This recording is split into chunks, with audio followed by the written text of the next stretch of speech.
But in the bullshit department, a businessman can't hold a candle to a clergyman. Because I got to tell you the truth, folks. I got to tell you the truth. When it comes to bullshit, big time, major league bullshit, you have to stand in awe of the all-time champion of false promises and exaggerated claims, religion. No contest. No contest. Religion easily has the greatest bullshit story ever told. Think about it. Religion has actually convinced people that there's an invisible man living in the sky who watches everything you do every minute of every day. And the invisible man has a special list of 10 things he does not want you to do. And if you do any of these 10 things, he has a special place full of fire and smoke and burning and torture and anguish where he will send you to live and suffer and burn and choke and scream and cry forever and ever till the end of time. But he loves you.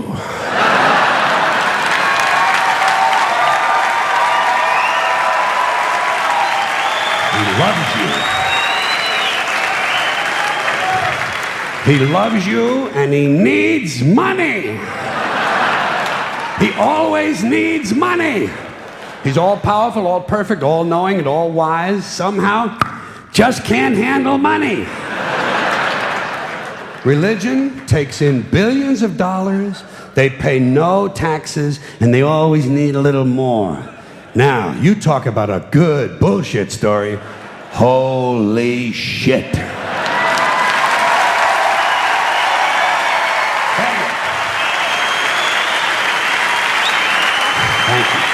But, thank you very much.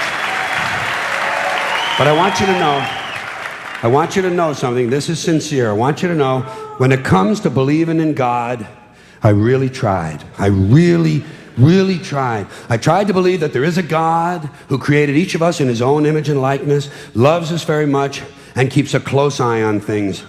I really tried to believe that, but I gotta tell you, the longer you live, the more you look around, the more you realize something is fucked up. Something is wrong here. War, disease, death, destruction, hunger, filth, poverty, torture, crime, corruption, and the ice-capades. Something is definitely wrong. This is not good work. If this is the best God can do, I am not impressed. Results like these do not belong on the resume of a supreme being. This is the kind of shit you'd expect from an office temp with a bad attitude. And just between you and me, in any decently run universe, this guy would have been out on his all-powerful ass a long time ago. And by the way, I say this guy because I firmly believe, looking at these results, that if there is a God, it has to be a man. No woman could or would ever fuck things up like this.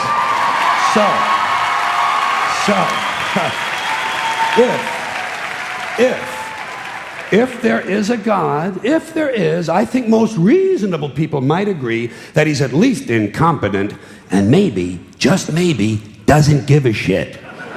Doesn't give a shit, which I admire in a person and which would explain a lot of these bad results.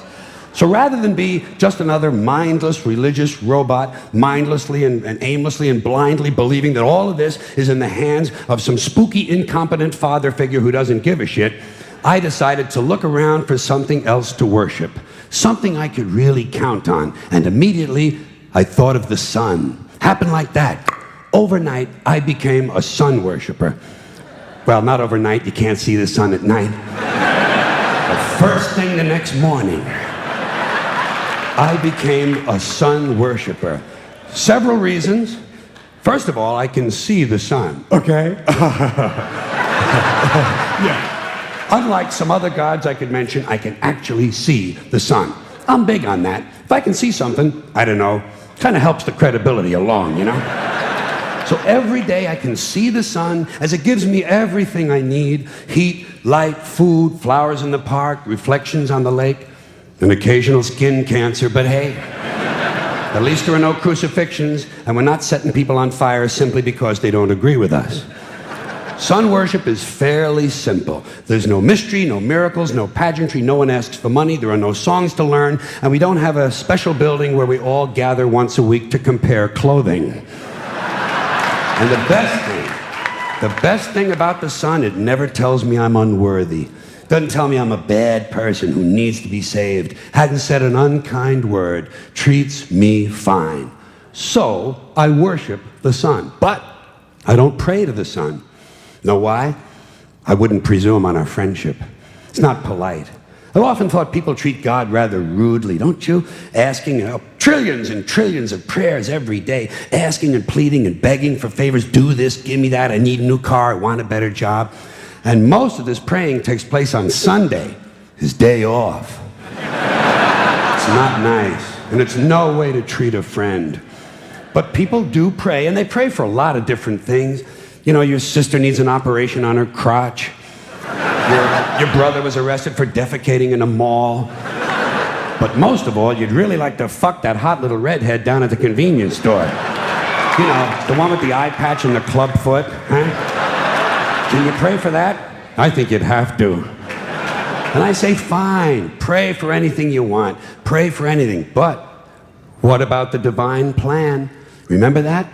The divine plan. Long time ago, God made a divine plan. Gave it a lot of thought, decided it was a good plan, put it into practice. And for billions and billions of years, the divine plan has been doing just fine.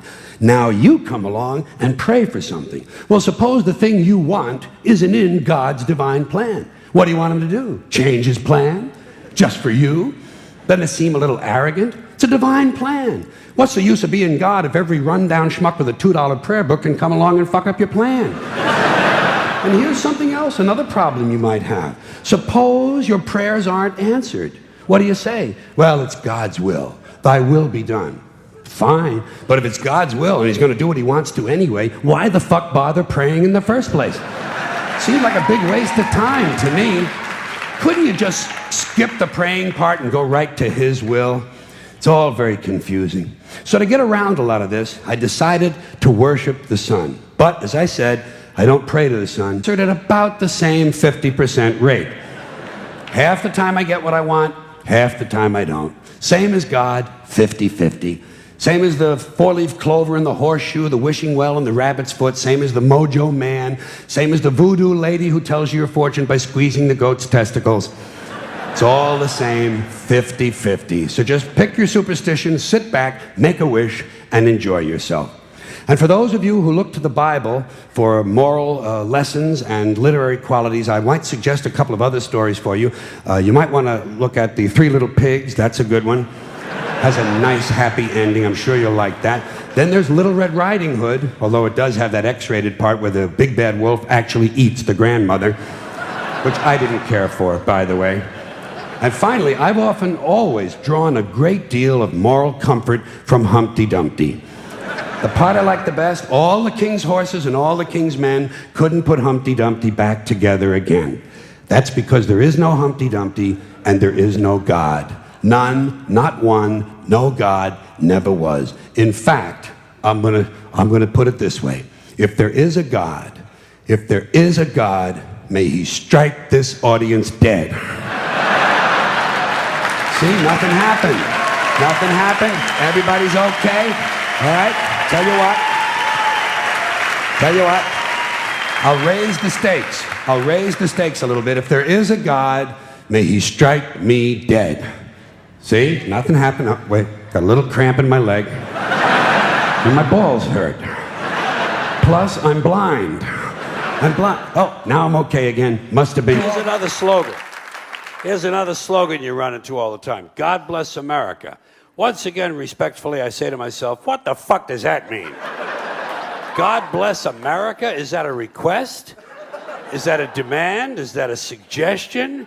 Politicians say it at the end of every speech, as if it were some sort of verbal tic that they can't get rid of. God bless you and God bless America. God bless you and God bless America. I guess they figure if they leave it out, someone's going to think they're bad Americans. Let me tell you a little secret about God, folks. God does not give a flying fuck about America, okay? He doesn't care. He never cared about this country. He never has, he never will. He doesn't care about this country any more than he cares about Mongolia, Transylvania, Pittsburgh, the Suez Canal, or the North Pole. He simply doesn't care, okay? He doesn't care. Listen, hey, there are 200 countries in the world now. Do these people honestly think that God is sitting around picking out his favorites? Why would he do that? Why would God have a favorite country? And why would it be America out of all the countries? Because we have the most money? Because he likes our national anthem? Maybe it's because he heard we have 18 delicious flavors of classic rice-a-roni. It's delusional thinking. It's delusional thinking, and Americans are not alone with these sort of delusions. Military cemeteries around the world are packed with brainwashed, dead soldiers who were convinced God was on their side. America prays for God to destroy our enemies. Our enemies pray for God to destroy us. Somebody's going to be disappointed. Somebody's wasting their fucking time. Could it be everyone? Now.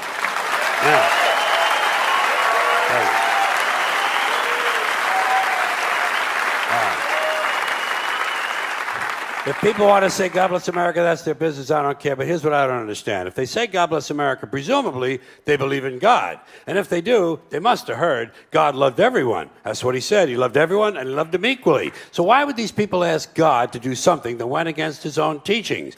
You know what these God bless America people ought to do? They ought to check with that Jesus fellow they're so crazy about. They're always talking about what would Jesus do? What would Jesus do? They don't want to know so they can do it. They just want to know so they can tell other people to do it. Well, I'll tell you what Jesus would have done. I'll tell you what Jesus would have done. He would have got up on the top of the Empire State Building and said, God bless everyone around the world forever and ever till the end of time. That's what Jesus would have done, and that's what these people should do, or else they should admit that God bless America is really just some sort of an empty slogan with no real meaning except for something vague like good luck. Good luck, America, you're on your own. Which is a little bit closer to the truth. I started to question all this stupid hat shit when I was a kid. When I was a kid, I was a Catholic, at least until I reached the age of reason, okay? So, I was a Catholic for about 2.5 years, something like that. And during that time, one of the things they told us was that if a boy or a man went into a church, he had to remove his hat in order to honor the presence of God. But they had already told me that God was everywhere. So I used to wonder, well, if God is everywhere, why would you even own a hat? Why not show your respect? Don't even buy a fucking hat. And just to confuse things further, they told the women exactly the opposite. Catholic women and girls had to cover their heads when they went into church. Same as in certain temples, Jewish men have to cover their heads in those temples. In those same temples, Jewish women not allowed to cover their heads. So try to figure this shit out. Catholic men and Jewish women, no hats. Catholic women and Jewish men, hats. Somebody's got the whole thing totally fucking backwards, don't you think? And, you know... And what is this religious fascination with headgear? Every religion's got a different fucking hat.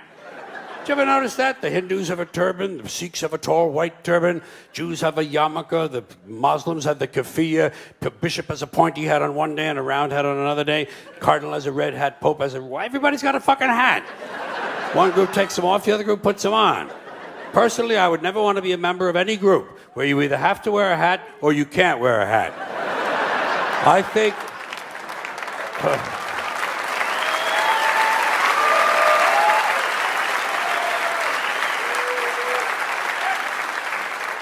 I think all religions should have one rule and one rule only: hats optional. That's all you need to run a really good religion. Here's another one of these civic customs: swearing on the Bible. You understand that shit? They tell you to raise your right hand, place your left hand on the Bible. Does this stuff really matter? Which hand? Does God really give a fuck about details like this? Suppose you put your right hand on the Bible, you raise your left hand. Would that count? Or would God say, sorry, wrong hand, try again? And Why does one hand have to be raised? What is the magic in this gesture? This seems like some sort of a primitive voodoo mojo shtick. Why not put your left hand on the Bible, let your right hand hang down by your side? It's more natural. Or put it in your pocket. Remember what your mother used to say? Don't put your hands in your pockets. Does she know something we don't know? Is this hand shit really important? But let's get back to the Bible, America's favorite national theatrical prop. Suppose the Bible they hand you to swear on is upside down, or backward, or both, and you swear to tell the truth on an upside down, backward Bible. Would that count? Suppose the Bible they hand you is an old Bible and half the pages are missing. Suppose all they have is a Chinese Bible in an American court, or a Braille Bible and you're not blind. Suppose they hand you an upside-down, backward Chinese Braille Bible with half the pages missing.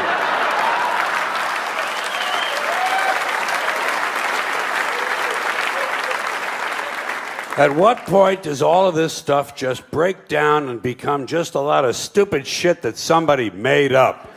They fucking made it up, folks. It's make-believe. It's make-believe. Now, all right, okay. Let's leave the Bible aside. We'll get back to the science fiction reading later. The more important question is, what is the big deal about swearing to God in the first place? Why does swearing to God mean you're going to tell the truth? Wouldn't affect me. If they said to me, you swear to tell the truth, the whole truth, and nothing but the truth to help you God, I'd say, yeah. I'll tell you about as much truth as the people who wrote that fucking Bible. How do you like that?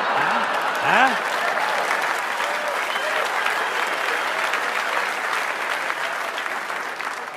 Swearing on the Bible doesn't mean anything. It's kid. Swearing to God is kid stuff. Did you ever, remember when you were a kid? If you told another kid something he didn't quite believe, he'd say, "You swear to God?" I would always say, "Yeah, I swear to God," even if I was lying. Why not? What's going to happen if I lie? Nothing. Nothing happens if you lie. Unless you get caught, and that's a whole different story. Rights are an idea. They're just imaginary. They're a cute idea. Cute. But that's all. Cute and fictional. But if you think you do have rights, let me ask you this. Where do they come from? People say, well, they come from God. They're God-given rights. Oh, fuck, here we go again. Here we go again. The God excuse. The last refuge of a man with no answers and no argument.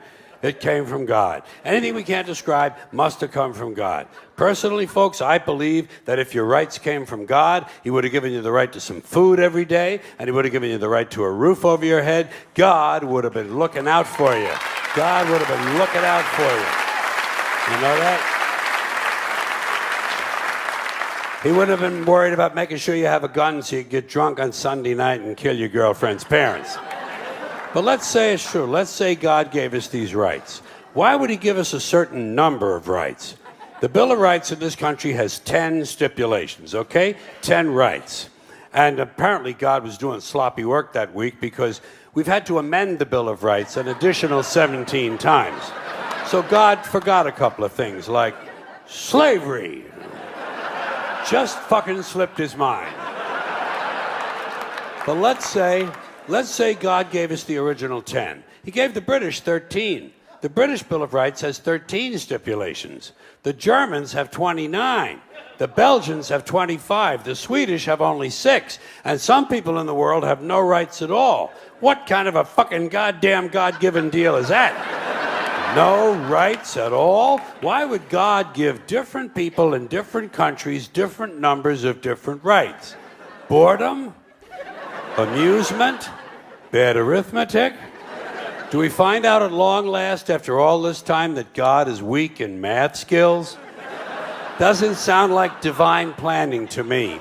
Sounds more like human planning. Sounds more like one group trying to control another group. In other words, business as usual in America. Now, folks, here's something else I got a problem with. The 10 Commandments. Here's my problem. Why are there 10? You don't need 10. I think the list of commandments was deliberately and artificially inflated to get it up to 10. It's a padded list. Here's what they did. About 5,000 years ago, a bunch of religious and political hustlers got together to try to figure out how to control people, how to keep them in line.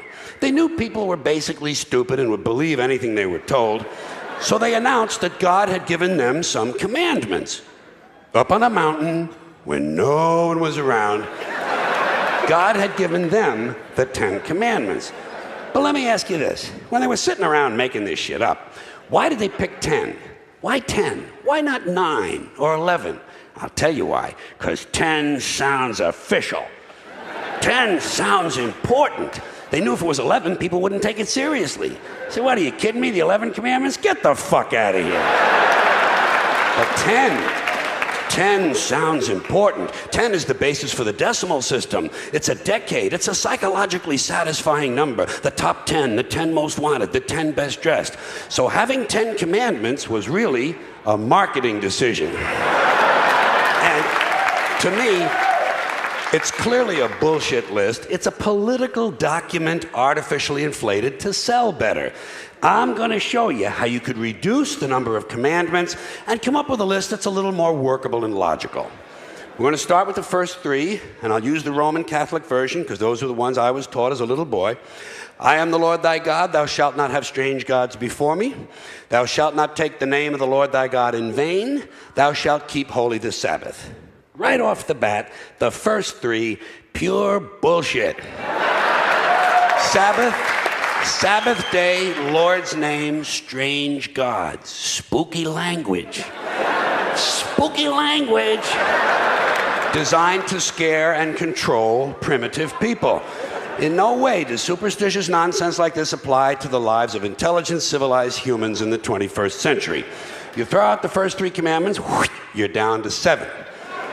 Next, honor thy father and mother. Obedience, respect for authority. Just another name for controlling people. The truth is, obedience and respect should not be automatic. They should be earned. They should be based on the parent's performance. Parent's performance. All right? Some parents deserve respect. Most of them don't. Period. You're down to 6. Now, in the interest of logic, something religion is very uncomfortable with, we're going to jump around the list a little bit.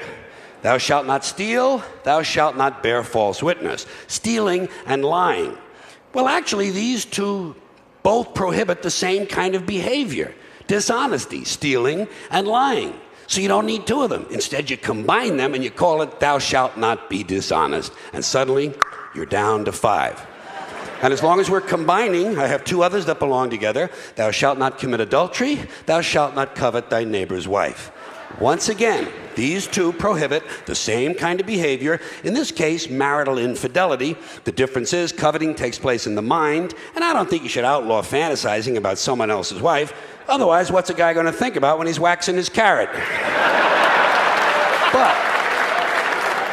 But marital fidelity is a good idea, so we're going to keep the idea and call this one, thou shalt not be unfaithful. And suddenly, we're down to 4. But when you think about it, honesty and fidelity are really part of the same overall value. So in truth, you could combine the 2 honesty commandments with the 2 fidelity commandments and give them simpler language, positive language instead of negative, and call the whole thing, thou shalt always be honest and faithful, and we're down to 3. Thou shalt, they're going away fast. Thou shalt not covet thy neighbor's goods. This one is just plain fucking stupid. Coveting your neighbor's goods is what keeps the economy going. Am I right? Your neighbor gets a vibrator that plays "O Come All Ye Faithful."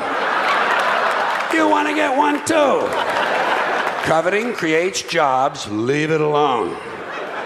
You throw out coveting and you're down to 2 now, the big honesty and fidelity commandment, and the one we haven't talked about yet, thou shalt not kill, murder, the 5th commandment. But when you think about it, religion has never really had a big problem with murder. Not really. More people have been killed in the name of God than for any other reason. All you have to do,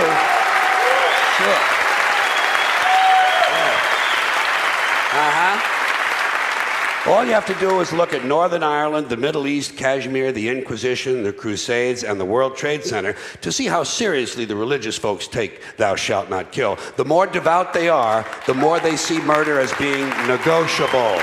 It's negotiable. You know? It depends. It depends.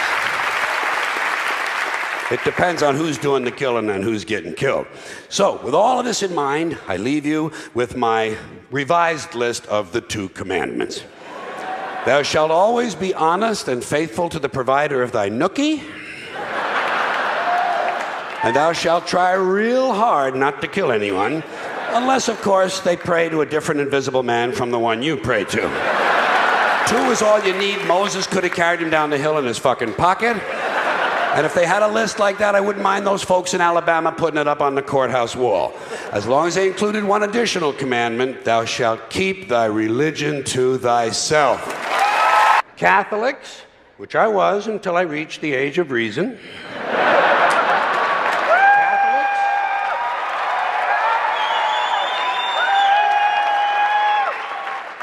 Catholics and other Christians are against abortions, and they're against homosexuals. Well, who has less abortions than homosexuals? Leave these fucking people alone, for Christ's sakes. Here is an entire class of people guaranteed never to have an abortion. And the Catholics and Christians are just tossing them aside. You'd think they'd make natural allies. Go look for consistency in religion. And speaking to my friends, the Catholics, when John Cardinal O'Connor of New York and some of these other cardinals and bishops have experienced their first pregnancies and their first labor pains and they've raised a couple of children on a minimum wage, then I'll be glad to hear what they have to say about abortion. I'm sure it'll be interesting. Enlightening, too. But, in the meantime, what they ought to be doing is telling these priests who took a vow of chastity to keep their hands off the altar boys. Keep your hands to yourself, Father. You know? When Jesus said, "Suffer the little children, come unto me," that's not what he was talking about.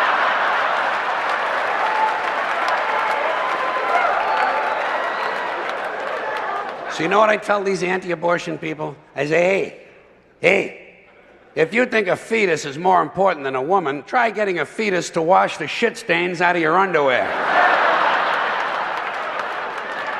For no pay and no pension.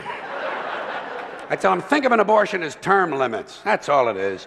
Biological term limits. But you know, the longer you listen to this abortion debate, the more you hear this phrase, sanctity of life.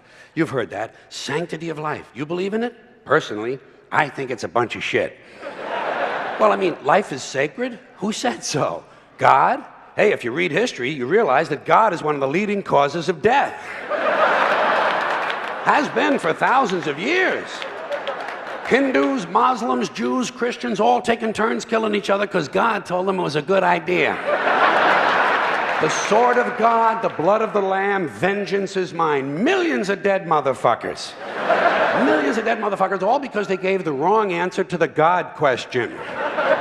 You believe in God? No. Dead. You believe in God? Yes. You believe in my God? No. Dead. My God has a bigger dick than your God.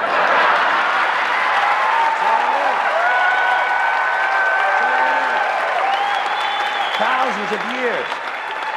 Thousands of years, and all the best wars, too. The bloodiest, most brutal wars fought, all based on religious hatred, which is fine with me. Hey, anytime a bunch of holy people want to kill each other, I'm a happy guy. But don't be giving me all this shit about the sanctity of life. I mean, even if there were such a thing, I don't think it's something you can blame on God. Now, you know where the sanctity of life came from? We made it up. You know why? Because we're alive. Same with religion. Religion is nothing but mind control. Religion is just trying to control your mind, control your thoughts. So they're going to tell you some things you shouldn't say because they're sins.